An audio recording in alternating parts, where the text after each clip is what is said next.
로마서 4장 9절부터 11절까지 말씀입니다. 그런즉 이 복이 할례자에게냐 혹은 무할례자에게도냐 무릇 우리가 말하기를 아브라함에게는 그 믿음이 의로 여겨졌다 하노라. 그런즉 그것이 어떻게 여겨졌느냐? 할례시냐 무할례시냐? 할례시가 아니요 무할례시니라. 그가 할례의 표를 받은 것은 무할례시의 믿음으로 된 의를 인친 것이니 이는 무할례자로서 믿는 모든 자의 조상이 되어 그들도 의로 여기심을 얻게 하려 하심이라. 아멘. 바울이 로마서에서 설명하기 원하는 핵심 주제는 믿음입니다. 믿음. 그래서 로마서를 한 구절로 요약해라라고 한다면 아마도 로마서 1장 17절이 매우 적절한 말씀이 될 것 같습니다. 복음에는 하나님의 의가 나타나서 믿음으로 믿음에 이르게 하나니 기록된 바 오직 의는 믿음으로 말미암아 삶과 같으니라. 그래서 이 한 구절에 믿음에서 믿음으로 산다. 로마서가 우리에게 전하기 원하는 것이 바로 이 믿음에 관한 교훈인 것을 보게 됩니다. 그래서 바울은 지금까지 이 믿음에 관한 내용을 교리적으로 신학적으로 설명해 오고 있는 중에 이제 4장에 들어서서 그 믿음의 실체를 보여주는 거죠. 실증적인 시청각 교재로 유대인들에게 가장 익숙한 한 인물 아브라함을 등장시키며 하나님께서 어떻게 태초부터 우리로 하여금 믿음으로 구원을 받게 하시고 믿음으로 살게 하셨는가, 그 믿음의 내용을 아브라함을 통해서 우리에게 권면해 주고 계신 것을 보게 됩니다. 우리는 지난 주간에 이 아브라함의 믿음에 대해서 깊이 묵상하면서 아브라함의 믿음의 특징이 무엇이냐, 바로 두 가지로 우리가 그 특징을 우리가 보았는데, 첫째는 자랑할 것이 없다. 즉 그 모든 구원의 모든 복된 아브라함의 의로움은 그 안에서 원인이 있는 것이 아니라 하나님께서 우리에게 전가하여 주신 은혜다. 우리에게 넣어주신 은혜다. 그래서 하나님이 그 믿음을 의로 여겨주셨다. 이 여겨주신다, 로기소마이라는 이 헬라어 단어는 마치 어카운트에 우리 어카운트가 이제 바닥이 나 있는데 거기에다가 돈을 넣어주셔서 부모가 돈을 넣어줘서 바닥난 자녀의 잔고가 채워져서 그 돈을 쓸 수 있는 것과 같이 우리의 의의 잔고는 바닥났을 뿐만 아니라 폐쇄되어 버린 상태인데 죄로 말미암아 하나님께서 그 어카운트를 살려주시고 거기에다 의를 넣어주셔서 우리가 이제 의롭게 살 수 있는 백성이 되었다. 그게 바울이 아브라함을 통해서 우리에게 보여주기 원하는 복된 사실이요. 아울러 오늘 우리가 본문에서도 본 것처럼 아브라함은 아브라함 그때에 끝이는 것이 아니라 이 아브라함이야말로 오고 오는 세대에 믿음의 조상이 된다. 즉 다시 말하면 우리의 대표성을 가지고 우리로 하여금 바로 우리 또한 아브라함과 같이 예수 그리스도, 즉 다시 말하면 아브라함은 포인트인 거예요. 오실 예수 그리스도로 말미암아 우리의 의로움의 어카운트에 예수 그리스도의 보혈의 공로로 말미암아 그 의로움을 채워주셔서 구원의 놀라운 축복에 이르게 하시고 또한 의로운 삶을 살게 하시는 이 하나님의 은혜를 가리키는 바로 지표인 것을 다시 한번 설명하며 우리 또한 믿음으로 살 수 있는 주의 백성으로 거듭나 세워진 것을 바울은 강조하여 보여주고 싶었던 것이 바로 이 4장의 말씀인 것을 보게 됩니다. 그래서 바울이 오늘 본문에서 여러분 9절부터 11절 보면 아브라함이 어떻게 그가 할례를 받기 전에 이미 하나님의 의롭게 됨으로 여겨지시는 이 믿음의 축복을 누렸는가를 9절에서 10절, 11절 말씀으로 설명해 주시죠. 할례가 인간적 율법적 공로의 행위의 총체적인 표현이라면 할례는 조건이요 인간이 자기 자신에게 할 수 있는 이 공로적 표현의 총체라면 하나님께서 아브라함을 의롭게 여겨주신 시점은 그가 할례를 받았기 때문이 아니라 할례를 받기 전에 이미 우리가 의롭다 하는 행동을 하기 이전에 이미 하나님은 그를 의롭게 여겨주심으로 그에게 의로움을 전가시켜 주셨다.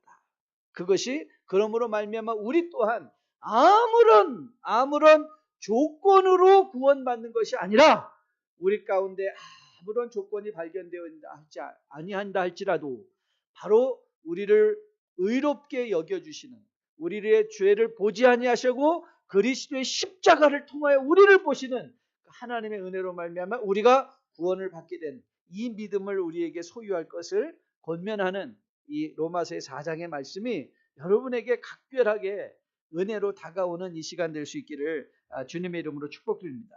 우리 지난 시간에 이 우주를 운행하는 법칙 중에 하나가 인과율의 법칙이다. causal relationship. cause가 있고 result가 있다. 원인이 있고 결과가 있다는 것에 대해서 말씀드렸습니다. 모든 일에 원인과 결과가 있는데 바울이 말한 것은 우리의 의로움, 우리의 구원의 근거는 우리 안에 원인이 있었던 것이 아니라 바로 십자가에 있었던 것인 것을 설명하고 그 그리스도의 십자가로 말미암아 우리가 구원의 축복을 누리게 되었다. 그래서 받는 복이 있다 이 말을 하는 거예요. 받는 복. 우리가 그리스도의 십자가의 축복이 원인이 되어 거듭나 세워졌을 때 받는 축복이 있는데 바로 그것이 오늘 우리가 묵상하려는 복된 주제의 말씀입니다. 그런즉 이 복이 우리에게 임했다는 거예요. 그래서 오늘 우리가 살펴볼 것은 도대체 우리가 받은 이 복이 무엇이냐?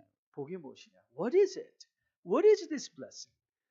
How do we enjoy? 우리가 알아야 우리가 누릴 수 있는 복의 내용을 알아야 우리의 삶에서 그 복을 누릴 수 있는 것과 같이 오늘 우리가 본문을 통해서 믿음으로 말미암아 값없이 의롭다 하심으로 구원받은 우리가 누릴 수 있는 축복의 내용들이 무엇인가를 오늘 본문을 통해서 우리가 확인해 보려고 합니다. 사실 이 복이라는 것은 이 바울이 이미 설명해 놓았습니다. 여러분 본문에 성경을 펴시고 6절과 8절의 말씀을 한번 보시면 이 복의 내용을 보게 돼요. 자, 6절로부터 8절의 말씀을 다시 한번 우리 한 목소리로 봉독해 보도록 하겠습니다. 우리 6절부터 같이 읽어볼까요? 시작.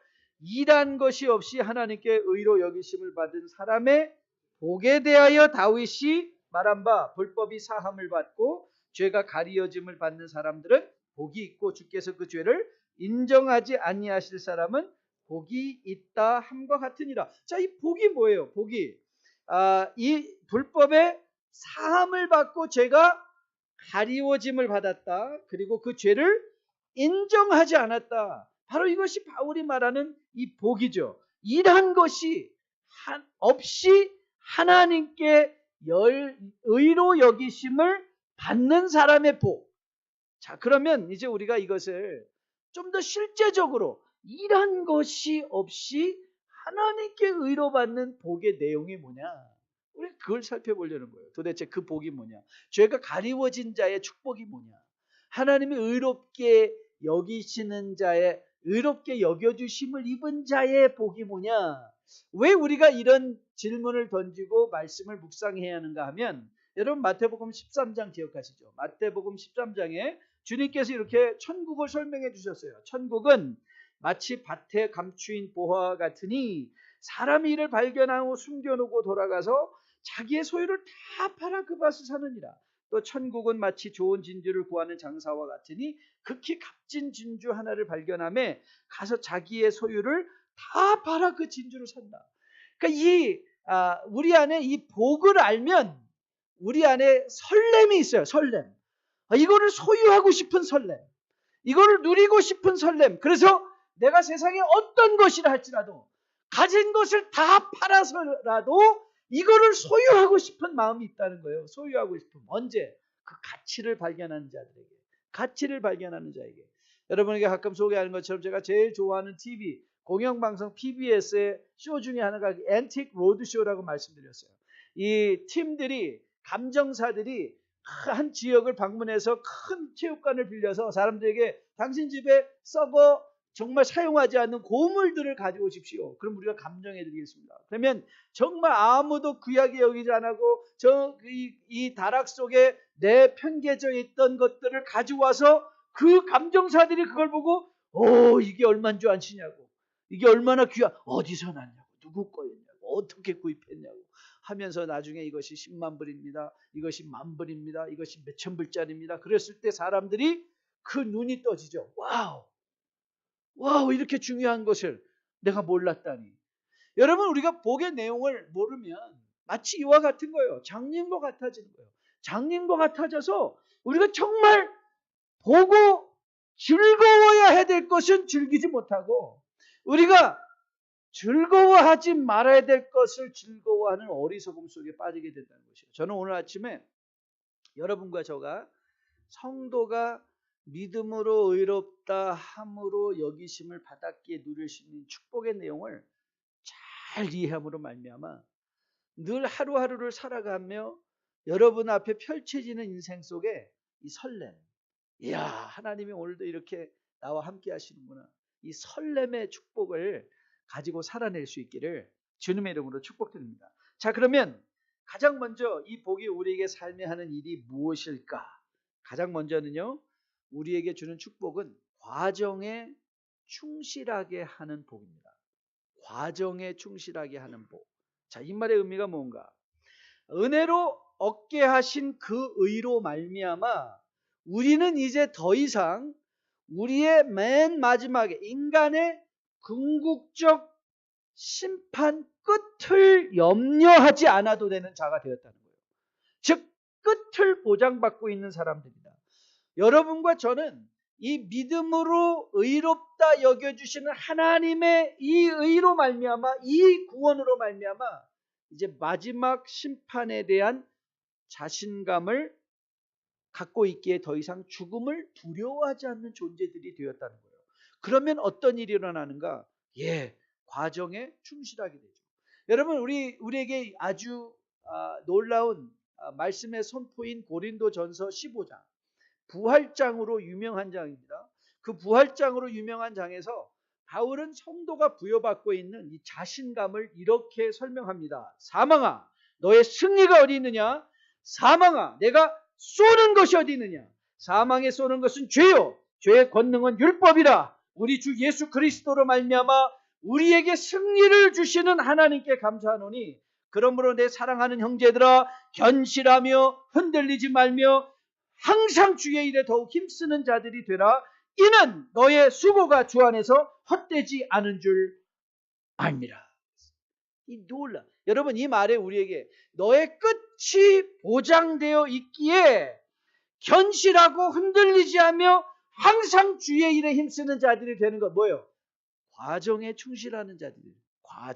과정을 누리는 자들. 왜? 끝을 보장받고 있기에 과정에 충실할 수 있다. 저는 제가 좋아하는 영화를 반복해서 보는 스타일입니다. 어떤 분들은 아니 이미 스토리를 알고 있는데 그게 뭐가 재밌냐고. 여러분, 스토리를 알고 있으면 누릴 수 있는 유익이 있습니다. 영화를 한 번, 두 번, 세 번 정도 보면 이제 더 이상 이 스토리의 전체 끝을 알고 있기 때문에 뭐에 신경을 쓸 수 있는가 하면 그 영화에 등장하는 조연들의 연기, 그 대사의 감칠맛. 그래서 영화를 아주 자세하게 누릴 수 있어요. 여러분 한번 전체 하는데 한번 이번에는 주인공의 포커스를 맞추지 않고 이 여기 나오는 조연 배우의 그 연기들을 본다 그러면요, 영화가 참 이렇게 탄탄하게 내용을 가지고 여기 등장하는 이 조연 배우, 아니 엑스트라 한 명의 그 연기에도 그 의미가 있구나 라는 거를 발견하며 훨씬 더 그 영화를 appreciate 할 수 있는, 훨씬 더 그 영화를 즐길 수 있는 자리까지 나아갈 수 있게 됩니다. 여러분과 저는 영광을 만들어내는 사람들이 아닙니다. 우리는 이미 하나님의 영광을 누리도록 부르심을 받은 사람입니다. 하나님의 영광을 누리는 사람이에요. 하나님의 영광은 예수 그리스도의 부활을 통하여 여러분에게 이미 주어진 것이지 여러분이 얻어내는 게 아니란 말이에요. 그래서 우리는 결과에 연연해야 하는 삶을 살지 않아도 되는 거예요. 왜요? 이미 그 결과의 영광의 보장을 이미 받고 있는 사람이다. 그렇게 인생의 마지막을 두려워하지 않고 하나님의 심판, 죽음을 두려워하지 않기 때문에 우리에게 주어진 삶의 현실을 더 집중하여 흔들리지 않고 견실하게 주의 일에 충실하며 살아낼 수 있는 사람들로 거듭나 세워지는 거예요. 월터 헤이건이라는 아주 유명한 미국의 레전더리 골퍼가 있어요. 골프를 잘 치는 사람이었는데요. 이 사람이 한 말, 유명한 말이 있습니다. 그분이 이렇게 얘기를 했어요. You are only here for a short time. Don't hurry. Don't worry. And be sure to smell the flowers along the way. 이 골프 치러 온 사람들은, 이 프로 골퍼들은 3일 동안 이 골프 대회를 하면서 거기에 집중하잖아요. 이기는 승부에 집중하다 보니까 이 골프장 주변에 있는 꽃들을 다 놓친다는 거예요. 그래서 이 사람은 이렇게 말해요. Don't hurry, don't worry. Be sure to smell the flowers on the way. 가는 길에 피어진 꽃들을 그 향기를 맡으며 누리라.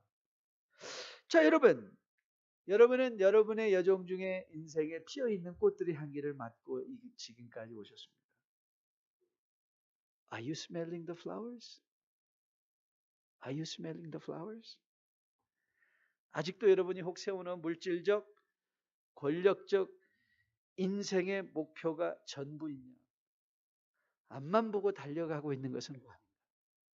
어느 날 문득 눈을 들어 깨어보았더니 아내와 자식들은 다 멀리 가버리고 없고 나 홀라 덩그러니 남아서 목표 하나만 남겨진 거예요. 제가 목회를 개척하기 전에 개척한 후 얼마 되지 않아서 산호세에서 목회를 시작할 때 월간 조선이라는 잡지에서 이 조용기 목사님의 현역 은퇴를 보도하며 목사님과 인터뷰한 내용의 장문의 기사를 실은 적이 있습니다. 월간 조선에 실렸었습니다. 예, 목사님 은퇴하셨는데 아직도 은퇴하셨는지 잘 이해가 안 되시죠? 은퇴하셨습니다. 그때 목회를 시작할 때 저에게 너무 생생한 교훈이 돼서 제가 그 인터뷰 내용들을 잘 이렇게 정리해서 가지고 있습니다.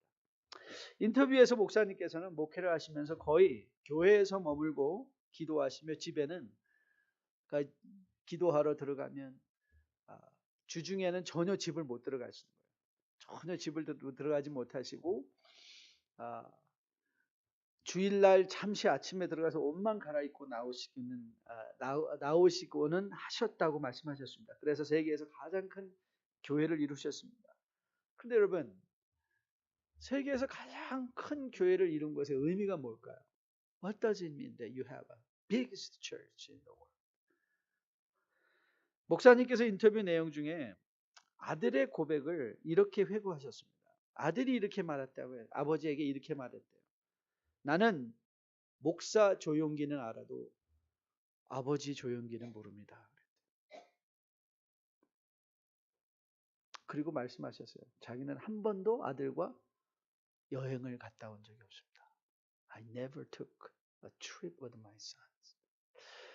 아마 그래서 아버지 된 목사님이 자식들에 대한 미안한 감정으로 그 자식들이 아무리 나대고 요동을 쳐도 그걸 다 참아주시는 것 같아요.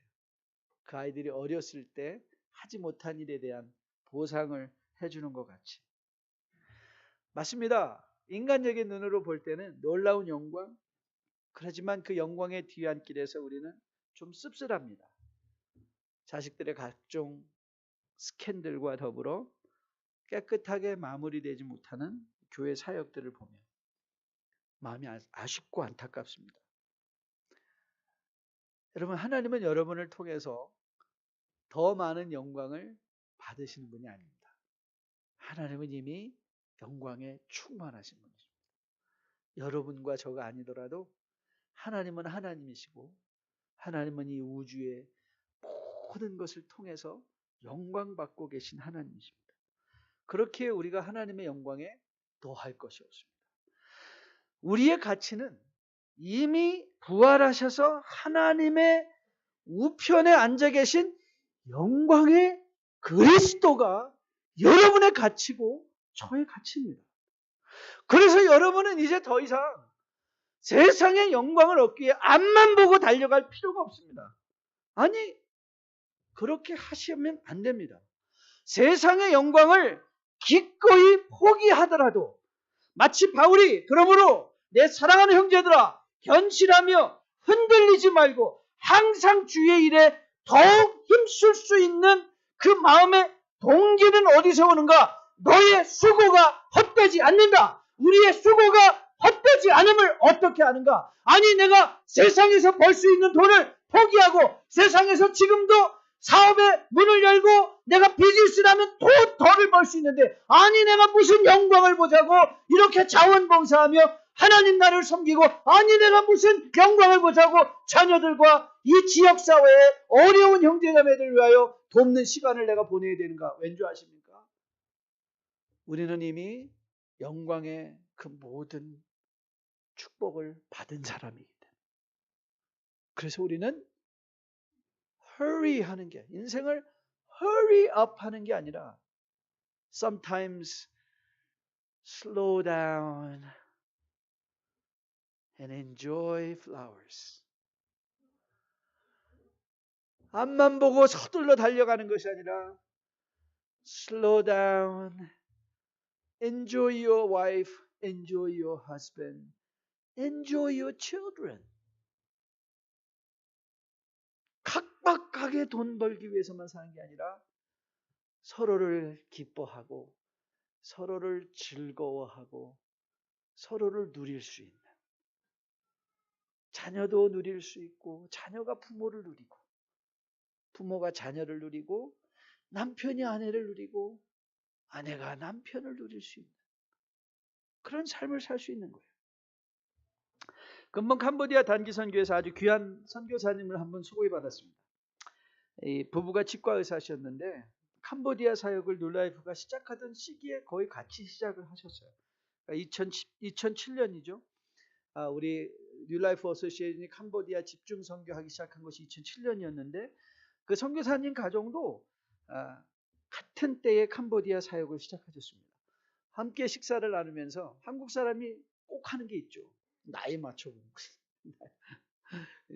실례하지만 선교사님은 몇 년생이세요? 그랬더니 선교사님이 68년생이신 거예요. 부부가 치과 의사세요. 여러분 지금 이제 그 두 분이 49살인데 선교를 시작할 때 39. 여러분 정말 인생의 황금기 아닙니까? 그 사람들이 돈을 버는 것이 목적이었다. 그렇죠. 아마 빌딩을 몇 채 사도 남았을 만한 기술들이 있잖아요. 그 치과 의사라는 기술들이 있지 않습니까? 세상적 욕심으로 돈을 벌려고 하였다면 엄청나게 벌 수 있었던 분이에요. 그러나 저는 이분들이 하시는 말씀이 그분이 하나님의 영광을 그들이 이미 보았기 때문에 기꺼이 세상의 영광과 재물을 포기하고 캄보디아에서 그 열악한 환경에서 피어나는 꽃과 같은 이 캄보디아 형제 자매들의 그 믿음을 즐거워하며 누릴 수 있는 마음의 여유. 여러분 그 여유 들어본 적 있습니까? Have you ever tasted that goodness? 그 형제의 삶 속에서 자라는 믿음으로 즐거워할 수 있는 그 여유를 들어보신 적 있습니까? 저는 기도합니다. 믿음으로 우리에게 이미 영광의 끝을 준비해주고 계신 하나님의 큰 은혜를 여러분이 체험함으로 말미암아 오늘 나에게 주어진 삶의 모든 현장 속에서 나의 아내, 나의 자녀, 나의 남편, 우리 교회, 우리 가정, 우리 친구들 앞만 보고 바쁘게 다 떨쳐버리고 가는 것이 아니라 sometimes slow down. 조금 덜 먹어도, 조금 작은 집에 살아도, 조금 좋지 않은 것을 간다 할지라도 우리의 수고가 헛되지 않음을 알아서 stop and smell. Stop and smell. And enjoy. 누리며 즐거워하며 살아낼 수 있는 여러분과 저 될 수 있기를 주님의 이름으로 축복드립니다. 두 번째, 우리가 이 복을 통하여 누릴 수 있는 것은 과정에 집중하는 축복일 뿐만 아니라 세상으로부터의 자유함입니다. 세상으로부터의 자유. 할례는 유대민족의 자랑이었습니다. 할례를 받는 유대민족의 자랑이었어요. 하지만 예수 그리스도 안에서 이제는 자랑할 게 없다고 얘기했어요. 여러분 이 말을 돌려서 얘기하면요, 예수 안에서 자랑할 것이 없다는 것은 또 무엇과 같은 말이냐면 예수 안에서 부끄러워할 것이 없다는 거예요. 같은 말이죠. 예수 안에서 자랑할 것이 없다. 예수 안에서 부끄러워할 것이 없다. 여러분 어려서 창경원, 이제는 창경원이 없어졌어요. 잘 없어진 거죠. 우리 옛날 왕들이 살던 곳에 동물원을 만들어 놨더니 일제의 잔상들이 다 없어졌습니다. 이 창경 그렇지만 저는 아직도 창경원에 간 기억이 있어요. 창경원에 1년이 뭐예요? 한 10년에 한 번씩 갔나? 그러니까 창경원 갈 때 우리 어머니가 새 옷 입혀주시고 새 운동화 신고 가면 운동화가 이게 새 운동화가 얼마나 힘듭니까? 여러분 창경원은 왜 가죠? 놀러 가는 거잖아요. 놀러. 그럼 아이들을 어떻게 옷 입혀서 가야 될까요? 헌옷 입혀서 가야죠. 야 마음대로 뛰어놀아라 가서. 그런데 새 옷 입고 뭐 좀 뛰어놀려고 하면 야! 옷 더러워진다. 그렇죠. 여러분 애들 뭐 어디 데리고 여행 가면서 새 옷 입혀가지고 옷 더러워질까봐 무서워서 아무것도 못해요. 옷 더러워질까. 근데 그 옷은 어떻게 해요? 조금 크면 못 입어요. 그 옷은 더러워져 입고 빨면 되는데 우리는 맨날 야 너 옷 더러워질까봐. 근데 여러분 도대체 우리는 옷을 누구를 위해서 입는 걸까요? 여러분 인간들이 명품을 왜 입나요? 왜 명품 이만한 좌우 여기다가 해가지고 타고 다닐까요? 가만히 생각해 보면요. 이거 나를 위해서 입는 건가? 남을 위해서 입는 건가라는 생각이 들어요. 한국 문화의 특징 중에 하나가 체면 문화죠. 체면 문화. 이 체면 문화는 사실 유대 문화와 크게 다르지 않습니다. 한국 사람 못지않게 유대 민족도 체면 문화입니다. 이 체면 문화 속에서요. 우리의 행동의 자유가 늘 다른 사람의 안목에 제한이 됩니다. 그래서 내가 살아야 될 삶을 사는 게 아니라 늘 남의 눈을 의식하며 살아요. 그러고 보면 속박된 삶입니다.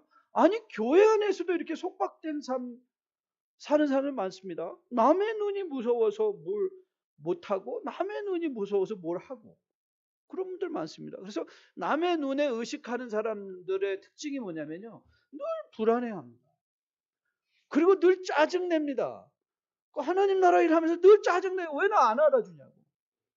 왜 나 안 봐주냐고. 그래서 일하는 그 기쁨이 아니에요.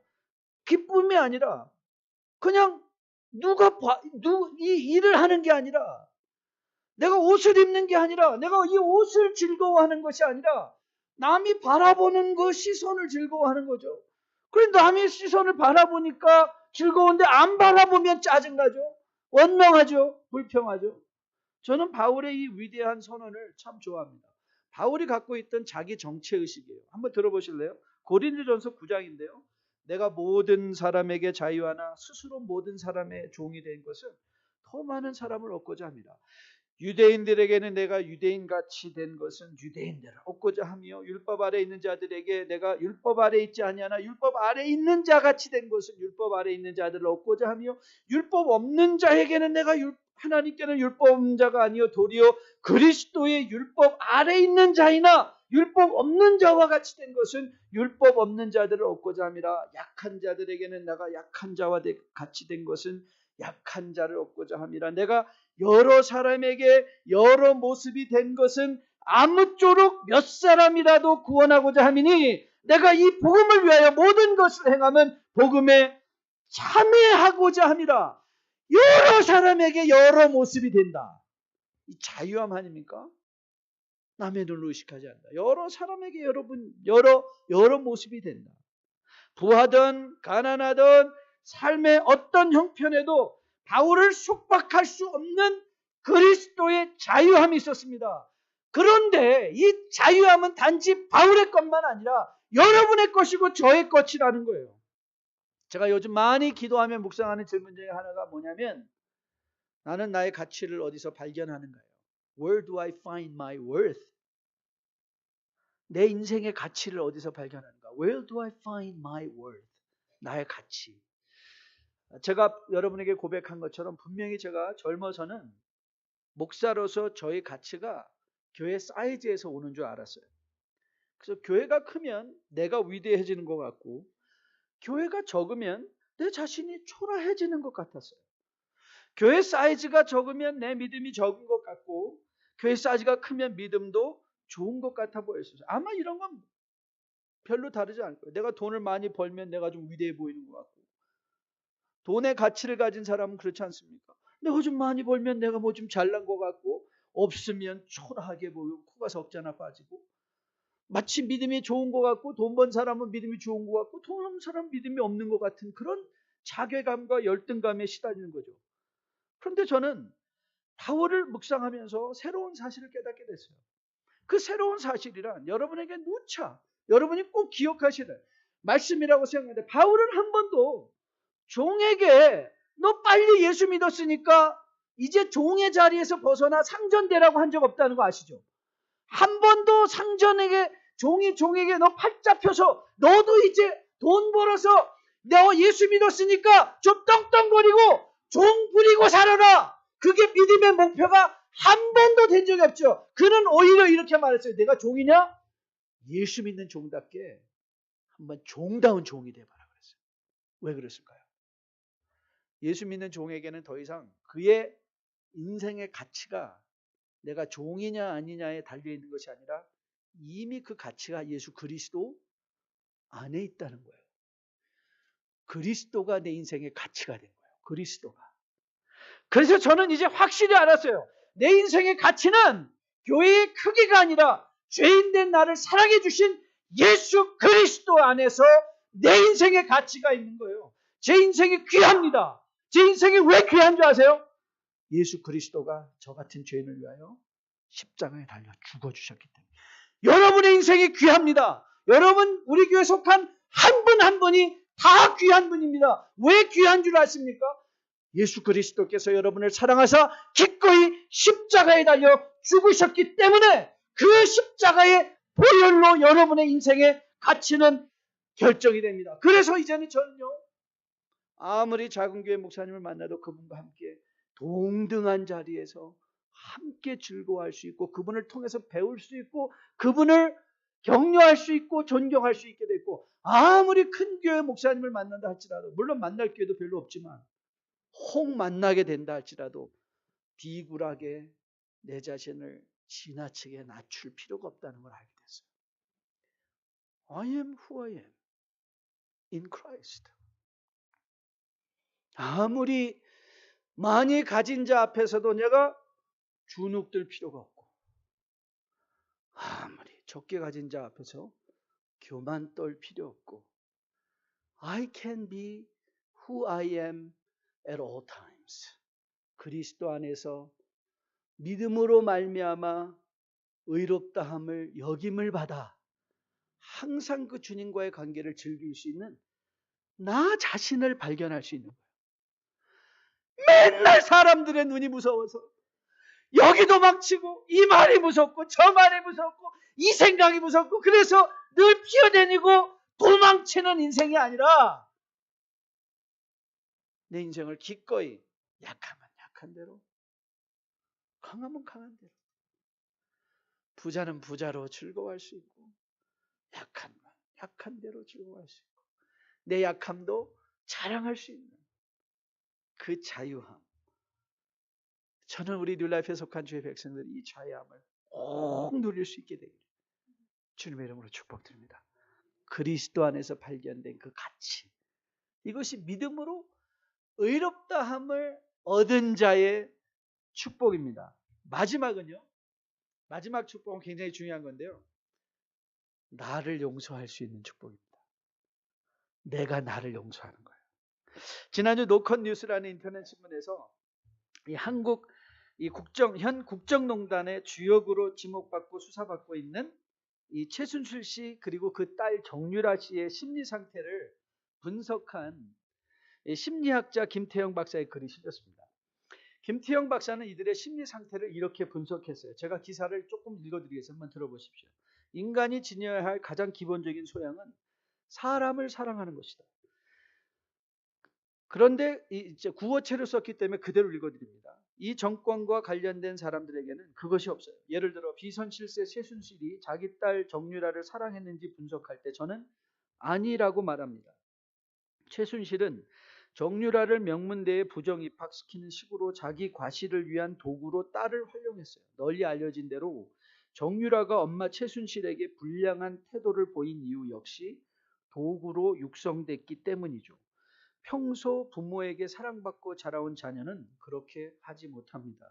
최순실은 사랑이라는 명목 아래 딸을 학대했어요. 기사 마지막 부분에서 김태용 교수는 이렇게 코멘트를 날렸습니다. 최순실은 자기 자식조차 사랑하지 못하는 사람이다. 이러한 사람들이 지금 한국 사회 상류층에 집중 포진되어 있다. 여러분, 그런데 사랑은 누가 할 수 있는지 아십니까? 사랑은요, 사랑받은 자가 합니다. 사랑받은 사람이 사랑할 수 있습니다. 사랑을 받아보지 못한 사람은 사랑하지 못합니다. 여러분들이, 저도 아버님도 일찍 돌아가시고 가난한 환경 속에 자라가면서 저는 그게 공인 줄 알았어요. 제 안에 있는 공인 줄 알았어요. 늘 삐딱한 시선으로 이웃들을 바라보고 삐딱한 시선으로 세상을 바라보고 바라보는 사람들마다 그들의 잘못을 지적해내고, 저는 그게 나는 공의로운 사람이야 이렇게 생각했어요. 그런데 알고 봤더니 사랑받지 못해서 생겨난 열등감이었어요. 사랑받은 사람은요, 남의 잘못도 기꺼이 보듬을 수 있습니다. 지적하고 불평하고 원망하는 게 아니라 에워쌀 수 있죠. 여러분, 이 사랑은요, 어디부터 오는가? 사랑은요, 죄를 용서받은 자들로부터 임하는 것이 사랑입니다. 하나님은 우리의 사랑을 어떻게 표현해 주시는가 하면 용서해 주시는 것으로 표현해 주십니다. 이웃을 우리가 사랑하기 위해서는요, 주님께서는 이런 조건을 내십니다. 내 이웃을 내 몸과 같이 사랑하라. 내 몸을 사랑하지 못하는 사람은 절대 이웃을 사랑하지 못합니다. 이웃을 사랑하지 못합니다. 죄인들이 사랑받는 유일한 길이 뭔지 아십니까? 용서받는 것입니다. 자기 죄를 용서받은 사람은 자기 죄를, 자기 자신을 사랑할 수 있고, 자기 죄가 용서받은 것을 아는 사람들이 비로소 다른 죄인들을 용서할 수 있습니다. 용서의 정도의 깊이에 따라서 이웃들과의 관계가 정리되죠. 바울의 그 유명한 선언, 로마서 우리 이미 보았던 3장 선언 기억하시죠? 모든 사람이 죄를 범하였으며 하나님의 영광에 이르지 못하였더니 그리스도 예수 안에 있는 속량으로 말미암아 하나님의 은혜로 값없이 의롭다 하심을 얻은 자 되었느니라. 이 예수를 하나님이 그의 피로써 말미암아 믿음으로 말미암는 화목제물로 삼으셨으니 이는 하나님께서 길이 참으시는 중에 전에 지은 죄를 간구하심으로 자기 의로움을 나타내려 하심이라. 영어 표현 중에 이 punitive spiritual lifestyle이라는 것이 있어요. punitive. 이 punitive라는 것은 이 징벌적 신앙생활, 징벌적 신앙생활. 그래서 이 신앙생활을 하는데도요, 이 punitive lifestyle을 가진 사람들은요, 하나님과의 관계, 아버지와의 관계 늘 징벌적으로 생각해요. 그래서 내가 좀 어려운 일이 당하면 꼭 내가 하나님께 맞았다라고 생각을 해요. 하나님이 나를 때린다, 하나님이 나를 치신다, 이런 표현을 써요. 하나님이 나를 치신다. 그래서 하나님과의 관계가 이 친밀하지가 않아요. 뭔가 지금 가까이 하기엔 너무 먼 당신과 같이 하나님 아버지가 늘 어렵고 하나님 아버지에게 늘 인격적으로 가까이 다가가지 못해요. 왜 그런가 하면 이 punitive, 징벌적인 마음이 있기 때문에 그래요. 우리는 로마서 8장 15절에서 구원받은 성도의 삶을 표현하며 너희는 다시 무서워하는 종의 영을 받지 아니하고 양자의 영을 받았으므로 우리가 아빠, 아버지라고 부른다. 여러분, 하나님이 우리에게, 바울이 아버지라는 표현도 친밀한 표현인데 바울은 거기에 한 말을 더해요. 우리가 하나님은 우리에게 단지 아버지가 아니다. He is our Abba Father. 아바가 뭐예요? 아빠. 아빠야, 아빠. 아빠.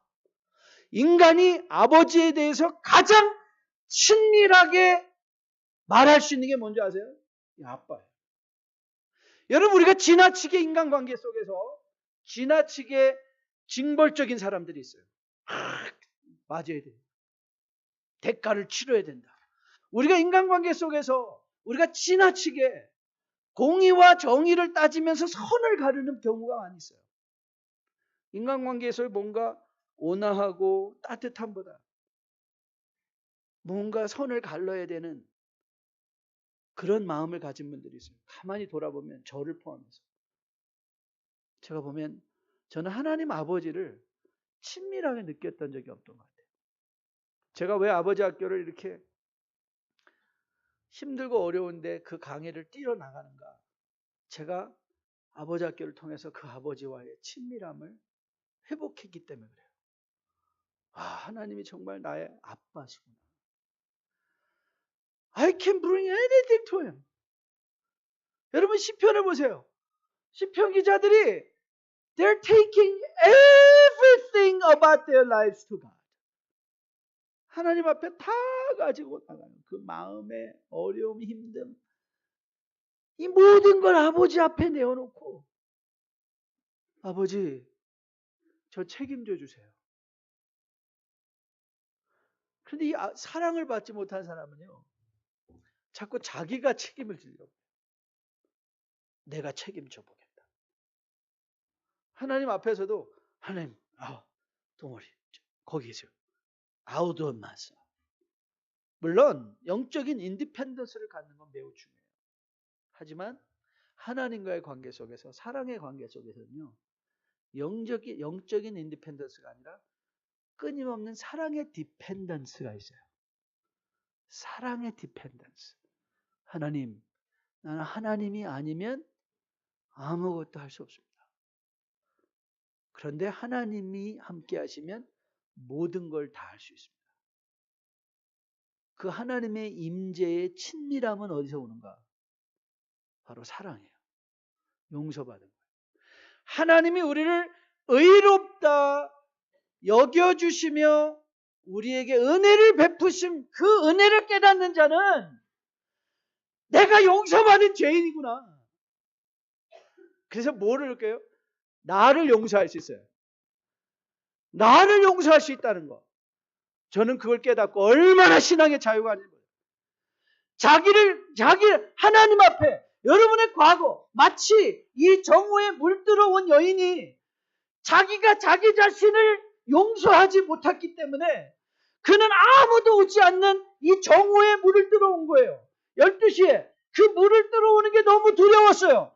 자기가 자기를 용서하지 못했기 때문에 그는 사람들을 만나고 싶지 않았어요. 사람들에게 격리됐어요. 주님께서 그 여인을 만나주셨어요. 그 여인을 만나주시자 그 마음의 회복이 일어났어요. 그 마음의 회복이 일어나니까 어떤 일이 일어났나요? 여러분, 와서 내 과거를 다 말한 사람 예수님을 만나보세요. 여러분, 그 여인에게 일어난 일이 뭔지 아세요? 자기의 과거를 자기 스스로가 용서한 거예요. 아니, 용서받은 것을 아는 거예요. 그래서 그 여인은 그렇게 숨기고 싶었고 그렇게 남에게 알리고 싶지 않았던 그 치부가 이제는 더 이상 부끄럽지 않게 됐어요. 왜요? I am forgiven. I am forgiven. 난 용서받았어. 그랬더니 용서할 수 있어요. 용서받은 자는 사랑할 수 있어요. 오늘 본문은 우리에게 선포합니다. 우리가 용서받은 것은 아무런 조건을 필요하지 않은 하나님의 은혜 때문이라고 선포합니다. 내 삶은 부족해 보이지만 하나님의 용서를 신뢰하기에 내가 오늘도 죄를 짓지만 우리의 죄를 용서해 주시는, 고백하는 자를 기꺼이 믿부심으로 용서해 주시는 그 하나님을 알기에 우리는 또 주님 앞에 나가 내 가슴을 치며 하나님 용서해 주세요. 그럼 주님은 선포하세요. I did. I did. 나 벌써 용서했어. 십자가가 증거야. 저는 여러분들이 이 하나님 아버지를 매일 만날 수 있게 되기를 주님의 이름으로 축복드립니다. 불확실한 현대를 살아가는 우리의 문제는 불안감입니다. 인간은 불안감을 해소하기 위해서 자기 인생을 스스로 책임지려 합니다. 그런데 과연 우리가 우리 인생을 책임질 수 있을까? 우리 인생은 스스로 책임지고 해결할 수 없습니다. 아브라함의 믿음의 특징이 무엇입니까? 아브라함은 자기 자신을 스스로 책임지려 하지 않았어요. 갈 바를 알지 못할 때 하나님께 모든 것을 신뢰하고 그분의 음성을 따라 쫓아갔어요. 그는 어디를 가든지 당당할 수 있었어요. 왜요? 하나님이 그와 함께 계시고 그는 자기의 부족을 감출 필요가 없었어요. 왜요? 하나님께 용서받았으니까. 우리도 그 축복을 누릴 수 있게 되기를 주님의 이름으로 축복드립니다. 그래서 여러분과 저는 이제 더 이상 결과, 나는 큰 집, 뭐 더 가져야 돼, 더 좋은 명품이 아니라 과정도 누리고 즐길 수 있는, 여러분의 일도 누리고 즐길 수 있는, 이 일을 하면서 지겨워, 언제 나는 이 일을 벗어나냐가 아니라 내가 이 일을 통해서 하나님의 놀라운 임재를 어떻게 체험할 수 있을까? 하나님의 사랑을 어떻게 경험할 수 있을까? 여러분, 이 하나님의 과정, smell the ways, smell the flowers on the way. 여러분들의 하나님의 임재로 말미암아 이제는 더 이상 남의 이목에 이끌려 살아, 세상 사람이 뭐라 말한다 할지라도 이제는 좀 더 이상 뭐 누가 뭐라고 하고 저 사람이 뭐라, 이게 아니라 나는 십자가 보고 간다.